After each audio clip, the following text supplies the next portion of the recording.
आज की कहानी है खजाने की खोज। एक गांव में रामलाल नाम का एक किसान अपनी पत्नी और 4 लड़कों के साथ रहता था।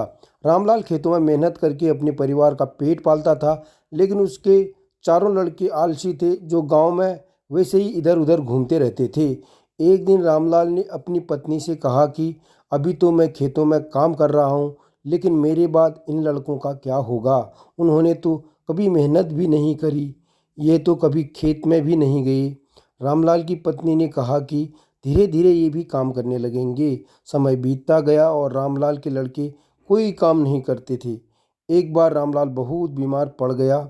वह काफ़ी दिनों तक बीमार ही रहा। उसने अपनी पत्नी को कहा कि वह चारों लड़कों को बुलाकर लाए। उसकी पत्नी चारों लड़कों को बुलाकर लाई। रामलाल ने कहा, लगता है कि अब मैं ज़्यादा दिनों तक जिंदा नहीं रहूँगा। रामलाल को चिंता थी कि उसके जाने के बाद उसके बेटों का क्या होगा, इसलिए उसने कहा, बेटों, मैंने अपने जीवन में जो भी कुछ कमाया है वह खजाना अपने खेतों के नीचे दबा रखा है। मेरे बाद तुम उसमें से खजाना निकाल कर आपस में बांट लेना। यह बात सुनकर चारों लड़के खुश हो गए। कुछ समय बाद रामलाल की मृत्यु हो गई। रामलाल की मृत्यु के कुछ दिनों बाद उसके लड़के खेत में दबा खजाना निकालने गए। उन्होंने सुबह से लेकर शाम तक सारा खेत खोद दिया, लेकिन उनको कोई भी खजाना नजर नहीं आया।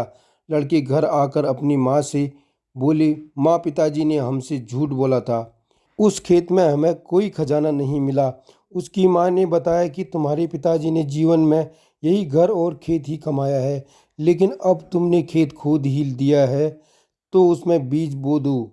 इसके बाद लड़कों ने बीज बोए और माँ के कहे अनुसार उसमें पानी देते गए।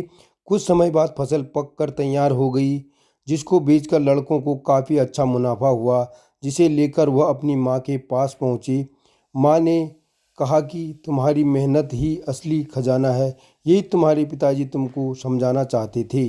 हमें कहानी से क्या सीखने को मिला? हमें आलस को त्याग कर मेहनत करना चाहिए। मेहनत ही इंसान की असली दौलत है।